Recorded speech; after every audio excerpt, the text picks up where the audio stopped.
টাকাটা আমি ওর নানার হাতে তুলে দিলাম। 3 দিন পর্যন্ত হাসি না, আমি এত কথা বলি, কোনো হাসি নাই, মুখ কালা করে থেকে পরিবার নিয়ে দোয়া করবো ইনশাআল্লাহ, দোয়া করবো। এবং সবাই সূরা ইখলাস পড়েন, দুরূদ শরীফ পড়েন।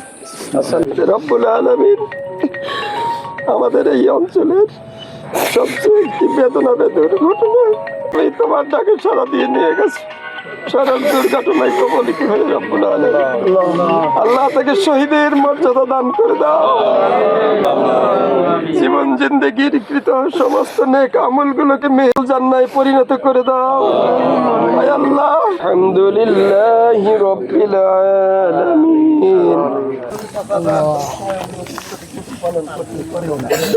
নানা নারীরাই করে।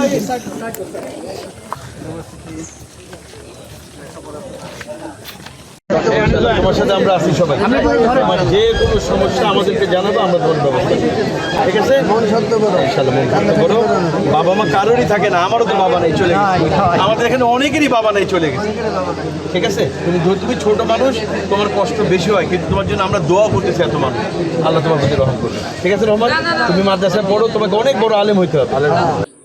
এমন একটি পরিবারের সামনে এসে হাজির হয়েছে, যেটা আমি মনে করি শুধু পিরোজপুর না, বাংলাদেশের যে কোনো একটি পরিবারের জন্য সব থেকে বেদনা বিধুর একটি বিষয়। কথা বলেন না ভাই? তো আসলে আপনারা যেভাবে এলাকার মানুষরা ব্যথিত, আমরা যারা একটু দূরে আছি আমরাও ব্যথিত। সব থেকে বেশি কষ্টের জায়গা আমাদেরকে এই ছোট বাচ্চা, আল্লাহ তাআলা 3 জনকে নিয়ে গেছেন তার পরিবারে, আল্লাহ তাকে একা বাঁচিয়ে রেখেছেন।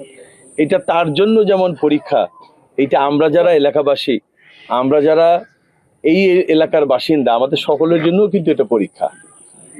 আল্লাহ তাআলা রহমত, তো আল্লাহ তাআলা রহমতকে একা পরীক্ষা নিচ্ছেন না, এই রহমতের পাশাপাশি আল্লাহ তাআলা আমাদের সকলের পরীক্ষা নিচ্ছেন।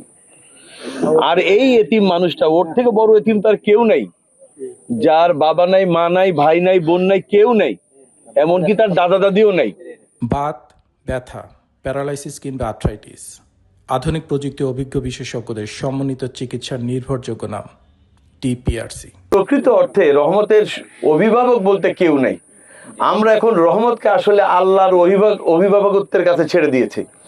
আল্লাহ তাআলাই একমাত্র তার উত্তম অভিভাবক, এবং ইনশাআল্লাহ আল্লাহ তাআলাই তার অভিভাবকত্ব গ্রহণ করেছেন এবং তার দেখভাল আল্লাহ তাআলাই করবেন। কিন্তু তাই বলে কি আমরা দুনিয়ার মানুষ, আমাদের কোনো দায়িত্ব নাই? আমাদেরও অনেক দায়িত্ব আছে। এই যে রহমত, ওর জন্য তো আসলে আমাদের মানে কি করব বুঝে উঠতে পারছি না। আমাদের তো করার আসলে কোনো শেষ নাই, সীমা নাই, ওর জন্য আমাদের অনেক কিছু করতে হবে। তবে আমি আপনাদের সামনে এই রহমতের জন্য আমি আমার ব্যক্তিগত তহবিল থেকে রহমতের জন্য ৭৫,০০০ টাকা নিয়ে এসেছি। আজকে ওর হাতে আমি ৭৫,০০০ টাকা দেব ইনশাআল্লাহ, এবং ওর 1 মাসের খাবারের ব্যবস্থা আমি করেছি। চাল, ডাল, নিত্য প্রয়োজনীয় যা যা লাগে সব ব্যবস্থা হবে ইনশাআল্লাহ। আমার সম্মানিত চেয়ারম্যান যিনি আছেন, আগামীকাল বা পরশু তার কাছে পৌঁছে দেব, তিনি পেয়ে যাবেন, তিনি রহমতের কাছে পৌঁছে দেবেন।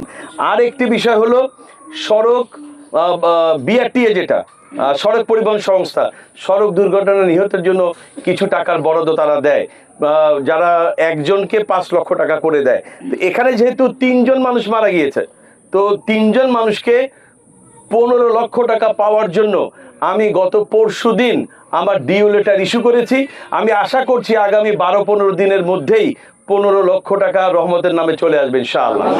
এরকম টাকাটা রহমতের নামে একটা অ্যাকাউন্ট করে সেই টাকাটা ওর নামে একটা ফিক্সড ডিপোজিট করে দিব, যাতে রহমত ছাড়া আর কেউ ওই টাকা তুলতে না পারে, খরচ করতে না পারে, ঠিক আছে?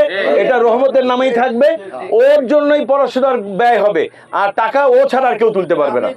এটা আমি করে দিব ইনশাআল্লাহ, ইনশাআল্লাহ আমি করে দিব, যাতে টাকাটা মিস ইউজ না হয়। কারণ আমি মনে করি এটাই রহমতের একটা বড় পুঁজি হবে ইনশাআল্লাহ, যেটা দিয়ে আপনারা যদি দেখভাল করেন তাহলে এই টাকা দিয়ে ধীরে ধীরে ওর পড়াশোনাটাও হবে। আপনারা গ্রামবাসীরা খেয়াল রাখবেন, ওর নানা নানি বা আত্মীয় স্বজন যারা আছে ওর পড়াশোনার জন্য কনফার্ম করে, পড়াশোনাটা যেন নিশ্চিত করে, পড়াশোনা যেন কোনো গ্যাপ না হয়, তাহলে ওর জীবনটা একদম বরবাদ হয়ে যাবে। বাবা নাই, মা নাই, ভাই নাই, বোন নাই, পড়াশোনাও নাই, তাহলে জীবনটা একদম বরবাদ হয়ে যাবে। ওর যদি পড়ালেখাটা শিখতে পারে তাহলে একসময় ইনশাআল্লাহ মানুষের মতো মানুষ হয়ে সমাজে দাঁড়াতে পারবে।